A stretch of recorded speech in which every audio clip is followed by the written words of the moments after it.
শিক্ষার্থী বন্ধুরা, আসসালামু আলাইকুম। তোমরা সবাই কেমন আছো? আশা করি ভালো আছো।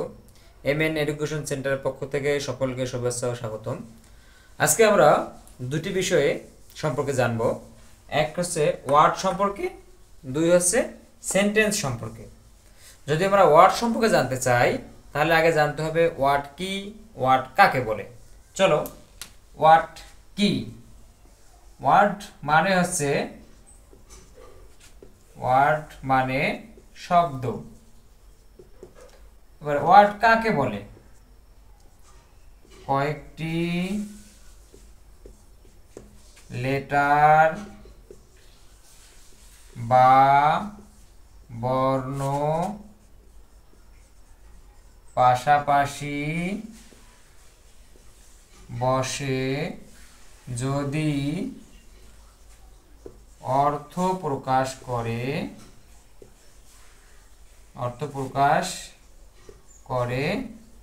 তাকে ওয়ার্ড বা শব্দ বলে। তাহলে ওয়ার্ড কাকে বলে? কয়েকটি লেটার বা বর্ণ পাশাপাশি বসে যদি অর্থ প্রকাশ করে তাকে ওয়ার্ড বা শব্দ বলে। যেমন পেন। পেন মানে হচ্ছে কলম। দেখো, এখানে কিন্তু তিনটি লেটার বা বর্ণ পাশাপাশি বসেছে। একটা হলো পি, একটা হলো ই, একটা হলো এন, এবং তার সাথে একটি শর্ত আছে, অর্থ প্রকাশ করতে হবে। যদি অর্থ প্রকাশ না করে তাহলে সেটা শব্দ হবে না। তাহলে পেন অর্থ হলো কলম। আবার একই যদি আমরা লিখি যে পি এন ই, তাহলে এটার কোনো অর্থ নেই, এজন্য এটা শব্দ নয়। This is not a word, এটা কোনো শব্দ নয়। তাহলে আমরা শব্দ সম্পর্কে জানলাম। এবারে আমরা জানবো সেন্টেন্স সম্পর্কে। সেন্টেন্স কি, সেন্টেন্স কাকে বলে, সেন্টেন্স কত প্রকার ও কি কি? সেন্টেন্স কি? সেন্টেন্স মানে বাক্য। সেন্টেন্স মানে কি? সেন্টেন্স মানে হলো বাক্য। এবারে সেন্টেন্স কাকে বলে? এক্ষেত্রে কয়েকটি ওয়ার্ড বা শব্দ পাশাপাশি বসে যদি সম্পূর্ণরূপে মনের ভাব প্রকাশ করে তাকে সেন্টেন্স বা বাক্য বলে। সেন্টেন্স বা বাক্য বলে। তাহলে বাক্য কাকে বলে বা সেন্টেন্স কাকে বলে? কয়েকটি ওয়ার্ড বা শব্দ পাশাপাশি বসে যদি সম্পূর্ণরূপে মনের ভাব প্রকাশ করে তাকে সেন্টেন্স বা বাক্য বলে। বাক্যের ক্ষেত্রে মনের ভাবটা সম্পূর্ণরূপে প্রকাশ হতে হবে। যেমন যদি আমরা বলি আই রাইস, তাহলে আমি ভাত। আমি ভাত কি? আমি ভাত। আমি ভাত কি? রান্না করি, খাই নাকি? তাহলে এটা অসম্পূর্ণ বাক্য। যদি আমরা বলি যে আই ইট রাইস, তাহলে হবে আমি ভাত খাই। এক্ষেত্রে সম্পূর্ণরূপে মনের ভাবটা প্রকাশ পেল, এজন্য এটা বাক্য। এবারে আমরা জানব সেন্টেন্স কত প্রকার ও কি কি। চলো,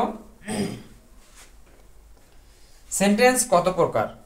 অ্যাকর্ডিং টু মিনিং, অর্থাৎ অর্থ অনুসারে সেন্টেন্স 5 প্রকার। কয় প্রকার? 5 প্রকার। যথা: এক, assertive sentence. Assertive sentence. 2, interrogative sentence. Interrogative sentence. 3, imperative sentence.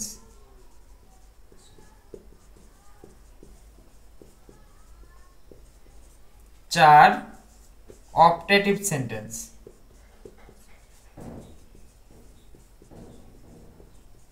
5 exclamatory sentence,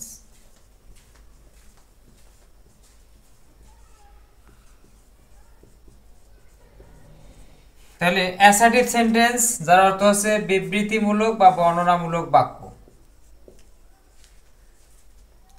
interrogative sentence আছে প্রশ্ন বা জিজ্ঞাসামূলক বাক্য, প্রশ্ন বা জিজ্ঞাসামূলক বাক্য। ইম্পারেটিভ সেন্টেন্স আছে অনুজ্ঞাসূচক বাক্য, অনুজ্ঞাসূচক বাক্য বা আদেশ, উপদেশ, অনুরোধ, নিষেধ ইত্যাদি। অপটেটিভ সেন্টেন্স আছে যে ইচ্ছা বা প্রার্থনামূলক বাক্য, ইচ্ছা বা প্রার্থনা। এবং এক্সক্লামেটরি সেন্টেন্স আছে বিস্ময়সূচক বাক্য, বিস্ময়সূচক বাক্য। তাহলে আমরা জানলাম অ্যাসার্টিভ সেন্টেন্স বিবৃতিমূলক বাক্য, ইন্টারোগেটিভ সেন্টেন্স প্রশ্ন বা জিজ্ঞাসামূলক বাক্য, ইম্পারেটিভ সেন্টেন্স অনুজ্ঞাসূচক বাক্য, অপটেটিভ সেন্টেন্স ইচ্ছা বা প্রার্থনামূলক বাক্য, এক্সক্লামেটরি সেন্টেন্স বিস্ময়সূচক বা আবেগসূচক বাক্য। তো আরেক প্রকারের সেন্টেন্স আছে, সেটা হচ্ছে যে অ্যাকর্ডিং টু স্ট্রাকচার, অর্থাৎ গঠন অনুসারে সেন্টেন্স আছে 3 প্রকার। কয় প্রকার? 3 প্রকার। চলো আমরা দেখি। গঠন অনুসারে, অ্যাকর্ডিং টু স্ট্রাকচার, গঠন অনুসারে হচ্ছে 3 প্রকার, 3 প্রকার। যথা 1 নম্বর আছে simple sentence, simple sentence.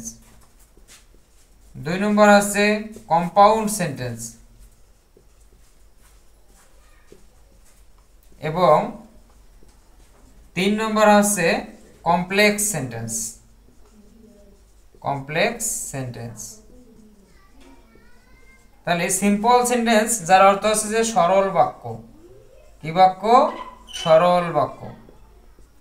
Compound sentence আছে যৌগিক বাক্য, যৌগিক বাক্য। কমপ্লেক্স সেন্টেন্স আছে জটিল বা মিশ্র বাক্য, জটিল বা মিশ্র বাক্য।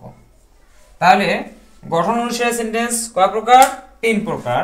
যথা সিম্পল সেন্টেন্স অর্থাৎ সরল বাক্য, কম্পাউন্ড সেন্টেন্স অর্থাৎ যৌগিক বাক্য, কমপ্লেক্স সেন্টেন্স জটিল বা মিশ্র বাক্য। তো এই হলো আজকের ক্লাস সেন্টেন্স এবং ওয়ার্ড সম্পর্কে। পরবর্তী ক্লাসে আমরা সেন্টেন্সের প্রকারগুলো সম্পর্কে জানবো। তো সবাইকে ভিডিওটি দেখার জন্য অসংখ্য ধন্যবাদ। যদি ভিডিওটি ভালো লেগে থাকে তাহলে সাবস্ক্রাইব করে পাশে থাকবেন। আবারও সকলকে সালাম, আসসালামু আলাইকুম ওয়া রাহমাতুল্লাহি ওয়া বারাকাতুহু।